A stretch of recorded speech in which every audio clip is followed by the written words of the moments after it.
Welcome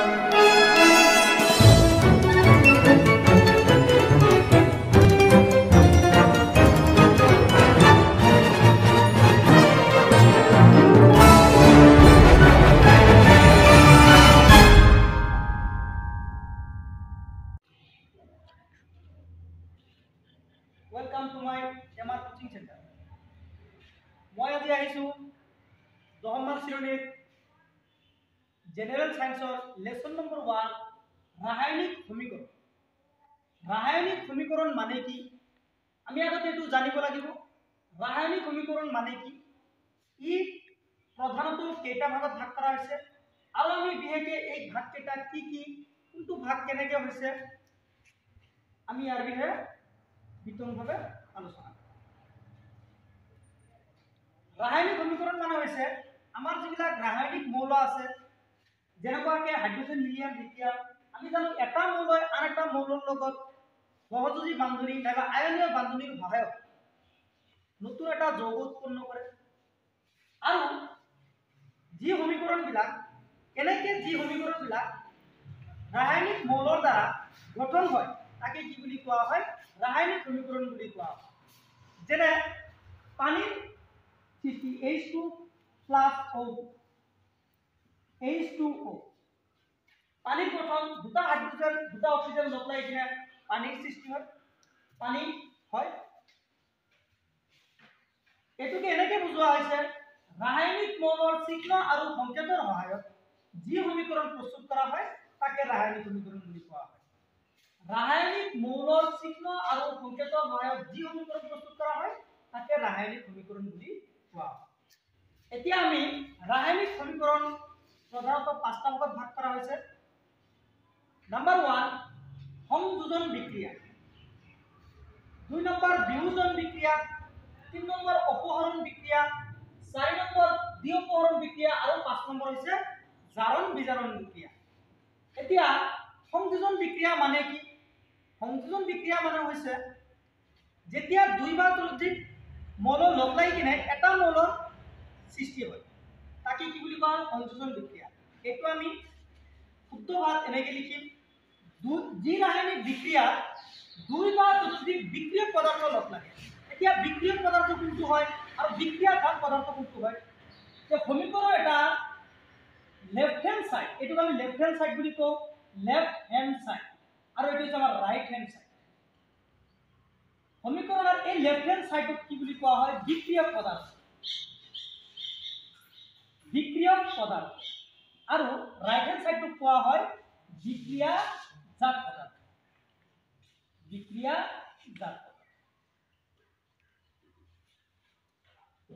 এটোকে কোৱা হয় যে যি সমীকৰণত দুই বা ততোধিক বিক্ৰিয়ক পদাৰ্থ লগ লাগে আৰু এটা মাত্ৰ বিক্ৰিয়াজাত পদাৰ্থ উৎপন্ন হয় তাকে সংযোজন বিক্ৰিয়া বুলি কোৱা হয়। উদাহৰণ বহুত আছে যেনেকুৱাকে কাৰ্বন আৰু অক্সিজেন লগ লাগি কিনে কাৰ্বন ডাই অক্সাইড উৎপন্ন হয় ইয়াকে কি বুলি কোৱা হয় সংযোজন বিক্রিয়া। দুটা লগ লাগিছে এটা সৃষ্টি হৈছে এটা উৎপন্ন হৈছে ইয়াক আমি কি বুলি কওঁ সংযোজন বিক্রিয়া বুলি কওঁ। এতিয়া আহো আমি বিয়োজন বিক্রিয়া।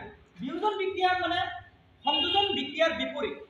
ইয়াত দুই বা ততোধিক বিক্ৰিয়ক পদাৰ্থ লগ লাগি এটা বিক্ৰিয়াজাত পদাৰ্থ উৎপন্ন হৈছে কিন্তু বিয়োজন বিক্ৰিয়াত এটা বিক্ৰিয়ক পদাৰ্থ ভাঙি কিনে দুই বা ততোধিক বিক্ৰিয়াজাত পদাৰ্থ উৎপন্ন হয় তাক আমি কি বুলি কম আমি বিয়োজন বিক্ৰিয়া।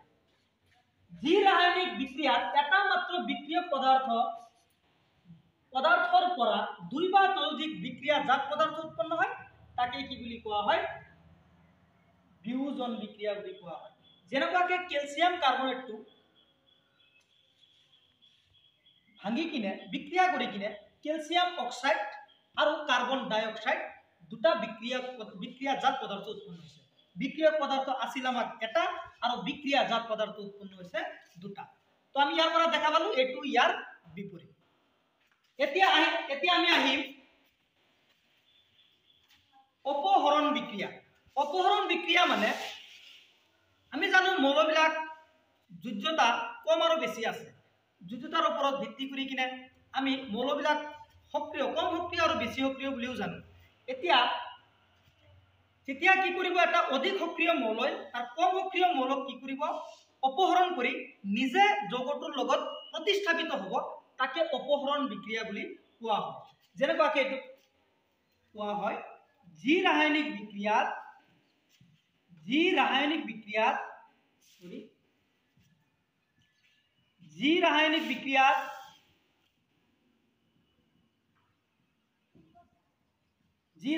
বিক্ৰিয়াত অধিক সক্ৰিয় মৌলই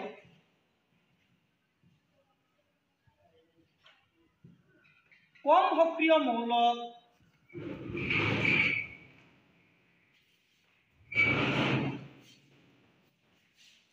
তাৰ যৌগৰ পৰা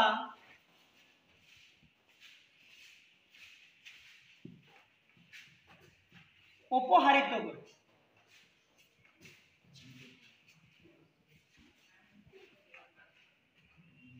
এক্সাম্পল আমি জানো Fe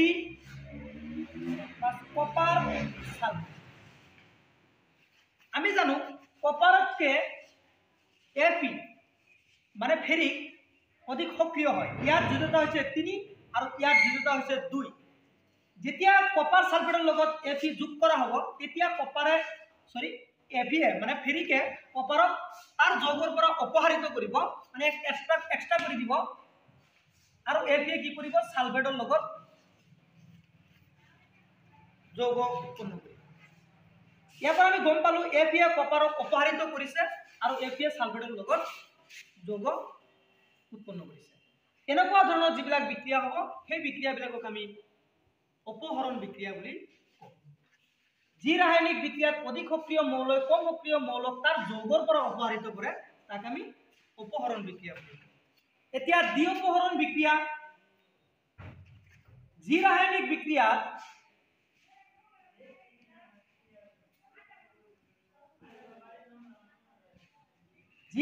বিক্ৰিয়াত বিক্ৰিয়ক পদাৰ্থ দুটাৰ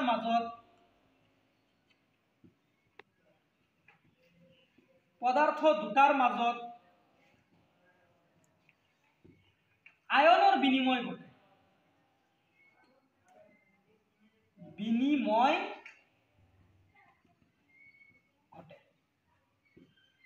যেনেকুৱাকে সোডিয়াম সালফেট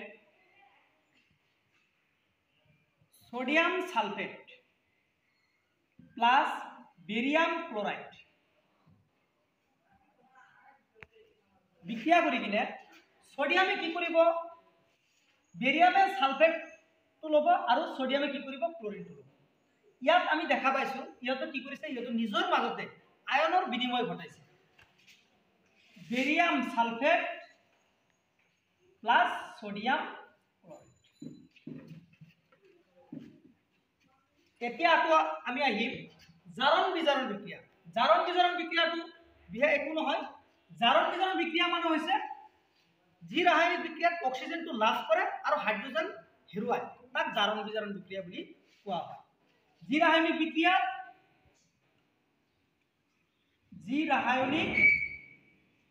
বিক্ৰিয়াত অক্সিজেন লাভ কৰে আৰু হাইড্ৰোজেন হেৰুৱায় তাকে জাৰণ বিজাৰণ বিক্ৰিয়া বলে। যেনে কপাৰ অক্সাইড প্লাস হাইড্ৰোজেন, যেতিয়া কপাৰ অক্সাইডৰ লগত হাইড্ৰোজেন যোগ হ'ব তেতিয়া কপাৰটো এক্সট্ৰা হৈ যাব, ইয়াৰ পৰা অক্সিজেনটো বিজাৰিত হৈ হাইড্ৰোজেনৰ লগত জাৰিত হ'ব।